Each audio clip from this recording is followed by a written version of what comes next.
Hello everyone, কেমন আছো সবাই? আজকে টিউটোরিয়ালটি হচ্ছে একটা হলুদ ব্রাইডাল মেকওভারের। যাদের কিনা বাসায় প্রোগ্রাম হয়, পার্লারে মেকওভার নিতে চাও না, তারা চাইলে কিন্তু বাসায় নিজের মেকওভারটি করে নিতে পারে নিজেদের স্পেশাল দিনের জন্য। আমার বিয়েতেও বাসায় প্রোগ্রাম হয়েছিল, তাই আমি নিজের মেকওভারটা নিজেই করেছিলাম। অনেকে বলেছে পার্লারে যাওয়ার কথা, কিন্তু এখানকার কোনো পার্লারকে আমি ট্রাস্ট করতে পারি না, কারণ তাদের যে মেকআপ স্কিল আর যে মেকআপ প্রোডাক্ট সেগুলো যদি তারা আমার উপর অ্যাপ্লাই করে, তো ওগুলো আমাকে একটুও মানাইতো না। এত কথা চিন্তা করে আমি কোনো রিস্ক নিতে চাইনি আমার স্পেশাল দিনের জন্য, কারণ আমি চাই না আমাকে ভূতের মতো দেখা যাক।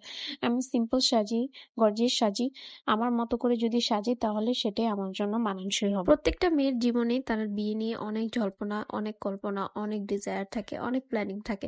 আমারও ছিল, আমারও অনেক ইচ্ছে ছিল আমি এটা করব সেটা করব। তবে হ্যাঁ, যতটুক হয়েছে, যতটুক পেয়েছি আমি আলহামদুলিল্লাহ। তো বেসের টিউটোরিয়ালটা তো তোমরা দেখলেই, তো বাকি আইসের টিউটোরিয়ালটা তোমরা নেক্সট পার্টে দেখে নিও।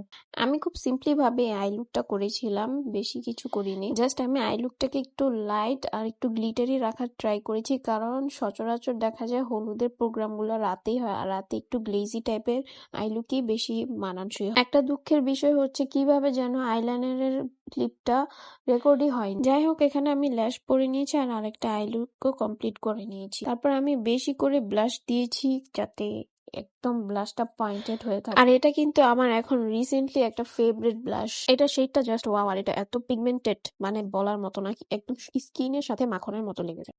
তো এই তো আমার ফুল হলুদ ব্রাইডাল মেকওভার শেষ, আর এই ছিল আমার ফাইনাল লুক। তোমরা অবশ্যই কমেন্ট করে জানাবা যে ফাইনাল লুকটা কেমন লাগলো।